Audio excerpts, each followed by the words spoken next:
the Jayhawks wings in this Final Four. Villanova wins it 95-79, and the national championship game is set.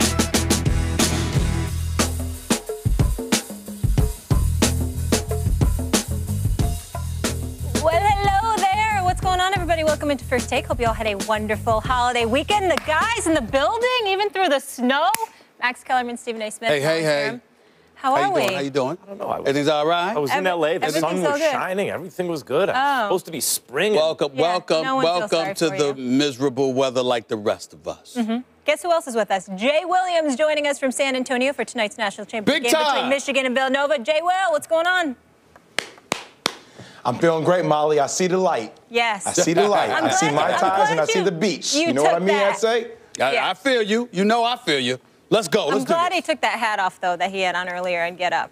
Much better, Jay. Yeah, all right, Stephen A., I'm going to start with you. Did Loyola lose it, or did Michigan win it? Well, I'm going to say, listen, I'm not taking any credit away from Michigan because they were outstanding. I'm going to say Loyola lost it simply because their offense was flowing. Everybody seemed to be doing everything right. And then all of a sudden, Michigan clamped down defensively and just put them on lockdown. Of course, you give Michigan credit, but I'm just looking at what Loyola Chicago was doing leading into the Final Four, how efficient their offense were. They were making shots, and then all of a sudden, whether it was Krutwig or anybody else, they simply couldn't buy a shot. Custer couldn't buy a shot. He finished with 15 points tonight, hit 5 of the 9 shots, but only took 9 shots. That was problematic. Towns only shot 4 of 12 from the field. That debilitated them as well. Michigan's defense really amped up. This kid Wagner is special. I like him a lot. Very, very impressive. But when you consider the way, and this is to me, and we're going to get more into this later, when you consider the way Michigan was struggling with its shot, particularly Simpson, don't get me started with him,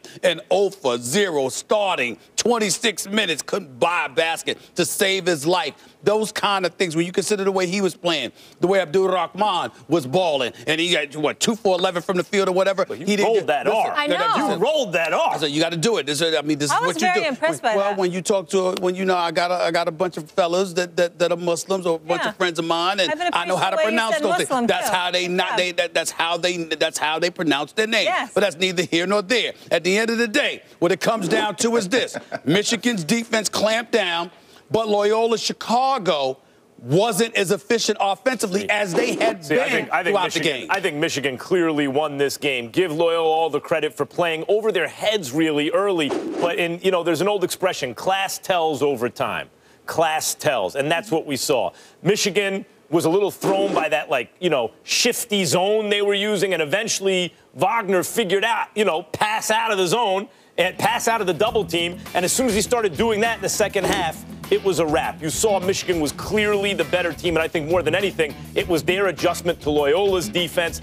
Loyola, great story. You made the Final Four, and they deserved to get there, but they also didn't deserve to get any farther because they ran up against a better team. Go ahead, Jay. I'll say this, guys. First off, about the NCAA, it's all about survive and advance. I give credit to Michigan for surviving and advancing, and I also give credit to them for their defensive prowess. They are one of the top defensive teams in the nation. That being said, every one of Loyola Chicago's kids, when they were on that court, recognize that they can beat a team like Michigan. Now, maybe Michigan's defense clamped down a tad bit more in the second half, but Cameron Krutwig scored on Mo Wagner whenever he wanted. Yes, now, I thought in the second half, they just turned the ball over. They forced so many issues. It wasn't like these were turnovers where Michigan was playing the passing lane and get out. They were trying to thread the needle on a lot of these passes. I think overall, Loyola Chicago got a little bit tight where Michigan was more used to being in big game scenarios Michigan like this one in particular. Figured out the Loyola defense a bit, like Wagner figured it out, and that puts pressure on you to be a little too perfect when you think maybe these guys are just Max, better. The better team doesn't always win games about the NCAA tournament. We know that. It's about the team that plays hot at the right moment. And I'll say this, Dante Ingram did not look like himself. I mean, I saw this. He's one of their best players for Chicago, for Loyola Chicago. There was one point in the second half where he just came down in transition with 2 seconds on the shot clock that have gone off the shot clock, right? There was 28 seconds left and just jacked up a long three. It seemed like all of a sudden he started pressing. They had a 10-point lead, Max. They had a 10-point lead. All you need to do is take care of the basketball. We said if they don't turn the ball over, they win the ball game. They had 11 turnovers in the second half. Well, 11. And 8 of the 11 turnovers were them trying to thread the needle on the pass, not because it was due to the defensive disruptness of Michigan. Jay, let me say what you think about this, because, listen, here's what I noticed as well. Part of a big reason for their success is their ability to hit the three-point shot. They shot 1 of 10 from three-point range for the game. And sometimes when you know what your success is predicated on, what makes you nervous ain't just the pressure. It's when you know that the stuff that usually works for you isn't working for you. Now, they had a lead, but in the same breath, you knew Michigan was going to come. You had a Final Four on the line. You had a national championship game appearance on the line. You knew that Michigan was going to come. If you're Loyola, you got to make those perimeter shots. It's one thing to slash to the basket and make shots like Krutwig did. That's another thing entirely when you can't hit perimeter shots when you've been hitting them throughout the tournament. I thought that played a role in how they fell in Michigan, because I thought they lost their way primarily because they lost confidence because they weren't hitting their three-point shots. What do you think about that, Jay? 100% agree, S.A. So when you have Mo Wagner and Cameron Krutwig going at each other, right? Both of those guys are essentially kept canceling each other out. Mo Wagner kept Michigan in the ballgame in the first half. But guess who else Michigan had? They had a guy named Charles Matthews, a guy that used to play for John Calipari, who is an athletic wing, who was another player that stepped up for them down the stretch. You didn't see anybody else for Loyola Chicago do that. It was just at the end of the game, it seemed like either Cameron Krutwig could score or nobody else could score. And then you saw Michigan creating some points off transition, off those turnovers by Loyola Chicago. So, look, the reality matter is that for Loyola Chicago, all those kids, they will forever be haunted. Now, people will talk about how great of a run they had, but from a player perspective, considering they had a double-digit lead, those kids will be haunted by that because they will forever remember that they had a chance to not only win it, but if they got here, who knows what can happen in the championship game. They had a chance to be here. They were going to get killed in the championship game against this Villanova team. But, Jay, I have a hard time reconciling the idea that Loyola Chicago blew it. Like somehow that the moment was too big for them or something, and it wasn't Michigan. Look at how many tough games they had to win to get there. I mean, a program like that, you get to the Sweet 16, you get to the Elite 8. You mean to tell me now because it's the quote-unquote Final Four, suddenly they just lost their way in the second half of a game? I saw Michigan make offensive adjustments to Loyola's defense. That, you know, I mean, it just seems like, is the argument really the moment was too big for these guys?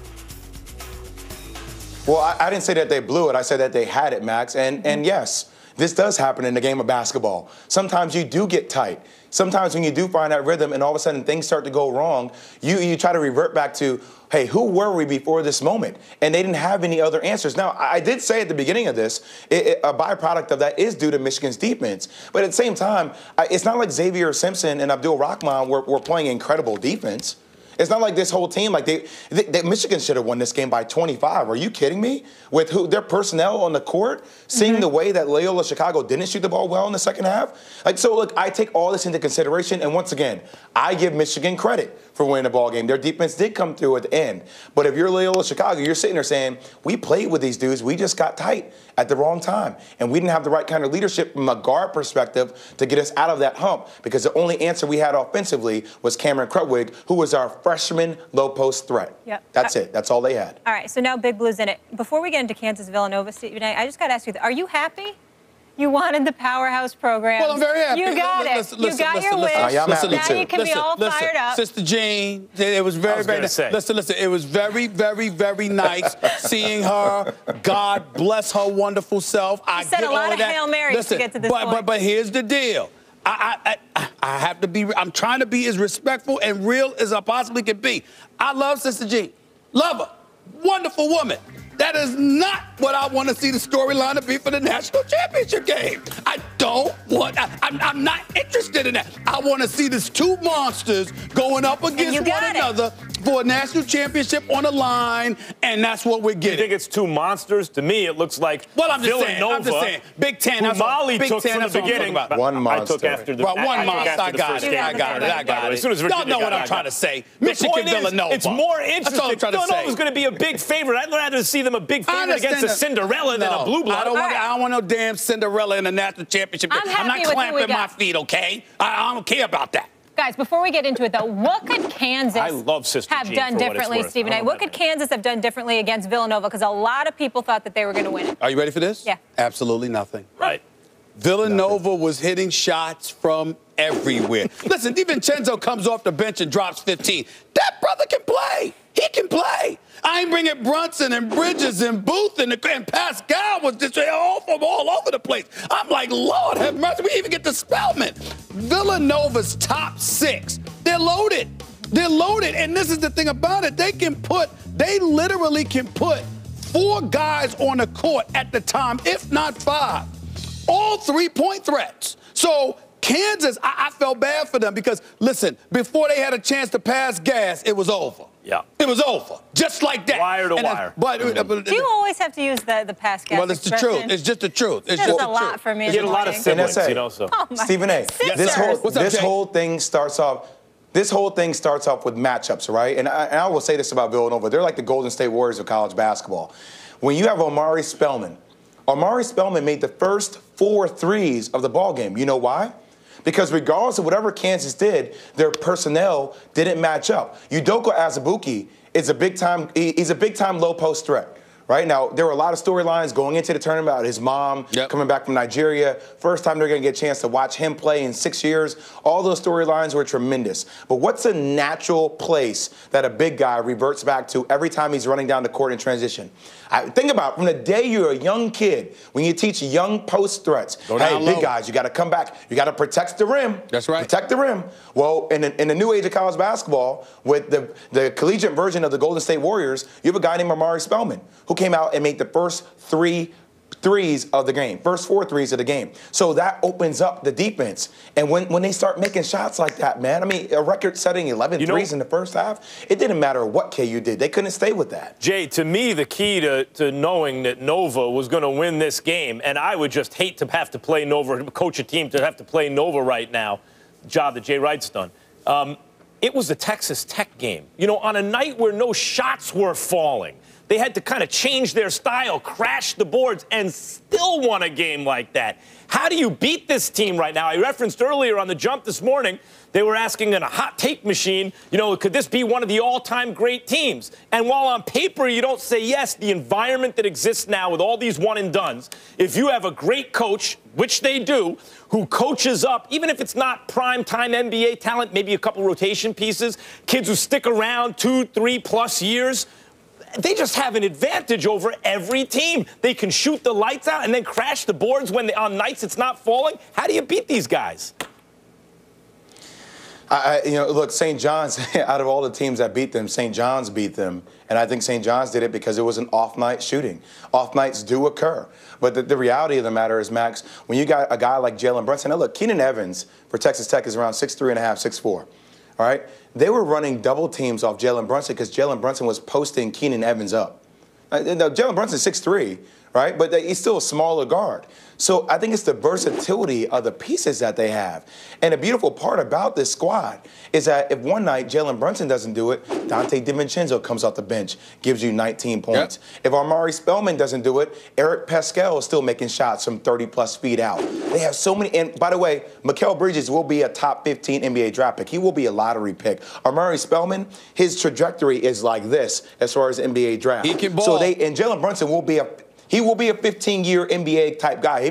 He may be a starter inevitably. Who knows? Just with his craftiness and his basketball IQ, his ability to play the game. So they have all the pieces. Listen, Jay, I'm not going to lie to you. I'm interjecting and I'm trying to keep you quiet because if you keep talking, there may be no reason for anybody to watch the national championship game. And here's why, Jay. I'm thinking about Jalen Brunson, and you know who I inevitably find myself thinking about? This kid, Xavier Simpson. He was awful Saturday. I'm trying to be nice because it's college kids. He was awful. He was absolutely awful. 0 for 6 for the field. He was no factor whatsoever. Now I'm looking at him. He's undersized. He's averaging 7 points and 3 rebounds for this season. He's undersized. You're up against a Goliath because Villanova can shoot from everywhere. On top of it all, he's going to be the one that has to defend against Jalen Brunson. And you just pointed out how Jalen Brunson was posting up bigger guys. Could you imagine what he's going to do against Simpson? He's going to post them up. He's short. Simpson's shorter. So, Jay, he's going to have a whole visual of the court. He's already a great passer when going up against bigger defenders. I'm just looking at Jalen Brunson right now. I see MVP of tonight's game. Am I wrong about this? No, you're right. And here's the part. Xavier Simpson's really good because he'll try to get up underneath you full court, and he's so fast laterally that you see him becoming very disruptive for other guards. Because other guards, think about what regular college guards do, Stephen A. A college guard, they try to face you up and try to beat you off the dribble, right? They don't do that in the NBA, do they? No. That's not what Rick Brunson would do. Not when I was coming into the league. Right. Not the things that Rick Brunson taught me in my rookie year. They're going to put you on. They're going to put you on their hip. They're going to walk you down the court, and they say, come on, little fella, I'm going to take you on this ride. I'm going to make this nice little easy post pass, and I'm going to bring your little tail to the block. Like, that's who Jalen Brunson is. And I'm going to say this right now, and this may be used if Michigan, by the chances of God, find a way to win this game. I think the game's going to be a blowout. I don't even think it's going to be a game. I'm going to be there back tonight watching the game, and if Michigan wins, I think it will be one of the biggest upsets because I don't think they have enough firepower to stay with the likes of Villanova. I will say this to you and Max, though. Anywhere close. Jay, I will say this to you and Max. Listen, all of us think Villanova's going to win because they're just so loaded.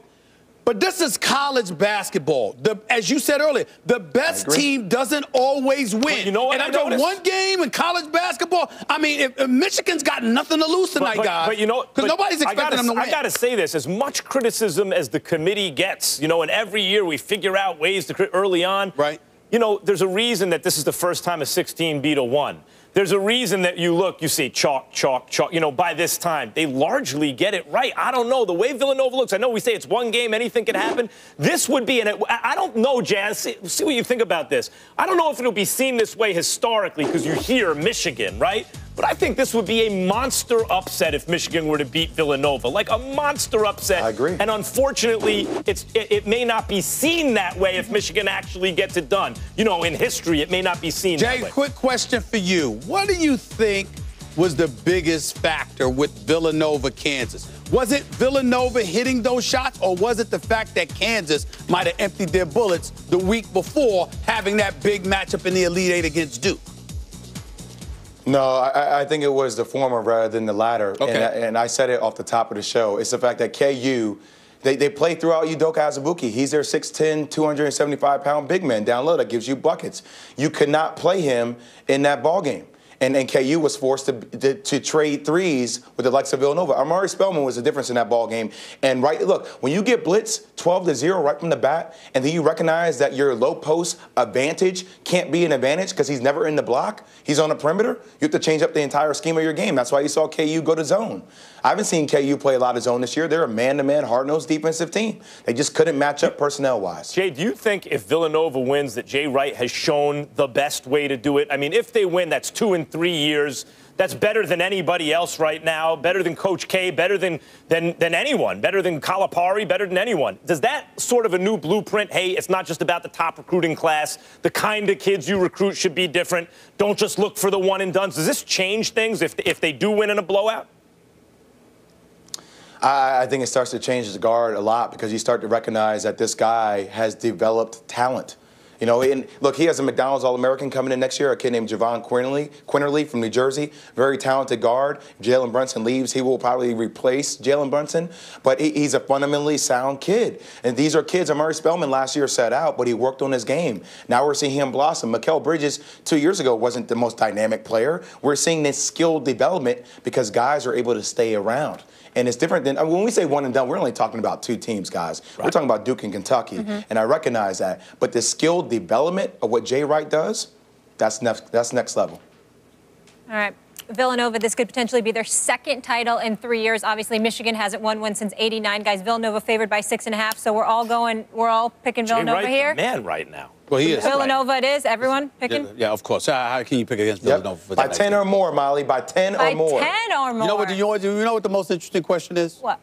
If Villanova or when Villanova wins tonight, Will Jay Wright stay at Villanova for years to come, or will we be talking about him as the next NBA coach? Because what else is there for him to accomplish? That's the only interesting thing. He could cement his claim as the best coach in college basketball, which would be amazing in the Coach K era. He's a phenomenal coach and got class and has the look. No question. He has the look, He's the a handsome marketability. guy, yeah. The marketability. Yeah. Jay Williams could speak to that. Marketability, baby. Listen, you can pay for school, but you can't buy 100, class. the brand. Right, Jay? Jay, when you get fatigued today, you just close your eyes and picture the beach. It's almost there, home stretch. Jay doesn't get Molly, tired. I got it. Jay doesn't Man get hasn't tired. slept in a month. Plenty more today on First Take. We have reports of discontent between Bill Belichick and Rob Gronkowski, but could Gronk last longer in New England than the hoodie? Dun, dun, dun. Plus. Everybody wants rest. Well, they got to play. And, otherwise we're going to lose the advantage of, what you worked for 80 games. And it's scary times for us. Houston, we have a problem. Mike D'Antoni doesn't like what he's seeing from the Rockets, but is he overreacting? Don't miss what the fellas have to say. That's coming up. First Take. Wednesday, because Rookie of the Year candidate Donovan Mitchell would join us. Would he rather face the defending champs or the top seed Rockets in the playoffs? Find out Wednesday right here. First Take. I'm definitely going to look at my future, for sure. I'm going to sit down the next couple of weeks and see where I'm at. I'm not ready for these type of questions right now. I mean, I'm just going to sit down, reflect on the season, proud of the boys, and just see what happens. I'm Antonieta Collins with the Sports Center right now. So that was 2 months ago. Today we're getting more clarity that Rob Gronkowski will continue his football career rather than retire. But will it be in New England? While Gronk hasn't made a decision, sources tell our NFL insider Jeff Darlington that Gronkowski is, quote, pretty certain he'll be back as long as Tom Brady remains with the team. However, sources also saying that there are frustrations between Gronk and head coach Bill Belichick, who has questioned whether Gronk remains, quote, all in. Brady will be 41 at the beginning of the next season, and he certainly hopes Gronkowski returns for a 9th season. Brady has a higher completion percentage, touchdown to interception ratio, and total QBR with Gronk on the field since the tight end's rookie season in 2010. For more on the Patriots, here's First Take. Antonieta looking lovely. Thank you. So we have some uncertainty with Gronk and the Pats. A Patriots team source told the Boston Sports Journal that the longer Gronk goes without saying he's all in, the chances of him being traded increases. On that note, Teddy Bruschi in the house. Always good to see you.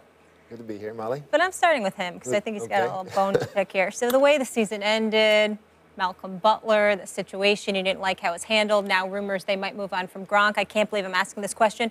Should Bill Belichick's days be numbered in New England, Stephen I'm not going to go as far as to say that because that would be incredibly ignorant considering the level of success that he has enjoyed. But I do think it makes you look at him with a raised eyebrow. Number one, the success that he has had has been, for the most part, in concert with Tom Brady's presence.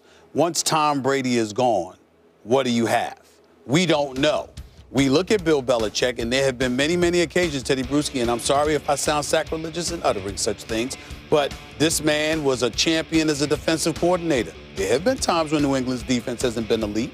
A lot of times Tom Brady has carried the torch, and he's basically propelled this team to new heights. A matter of fact, sometimes the greatness of Tom Brady has offset some of their liabilities on the defensive side of the ball. So we have to take those things into consideration. And when you look at it from that perspective, yes, he may have wanted to keep Jimmy Garoppolo. Mr. Kraft may have intervened. And as a result, Bill Belichick may have been a bit salty about that. You got the Malcolm Butler situation. I'm trying to be cool. Don't get me started with that because it just irks my nerves. And then you got Rob Gronkowski.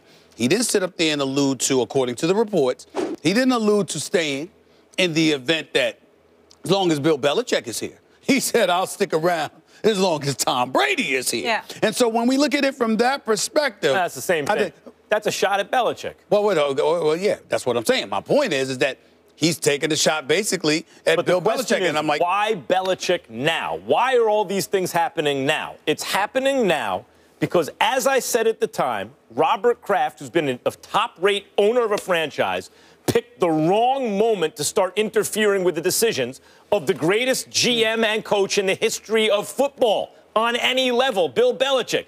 Bill Belichick it's not just that they drafted Garoppolo, it's that they invested time in developing Garoppolo.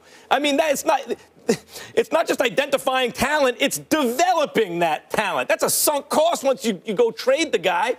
He had him there. He had a 40-year-old quarterback. He clearly wanted to give the reins to Garoppolo, if not this upcoming year, then the next. And Kraft intervened, according to reports, on behalf of Tom Brady and sent Garoppolo packing. Now we hear things like his best offensive player, who he drafted. It's not like they signed this guy as a free agent or traded for him. He's been a lifelong Patriot, chirping about Bill Belichick. And by the way, you could talk about Belichick and Brady, how they're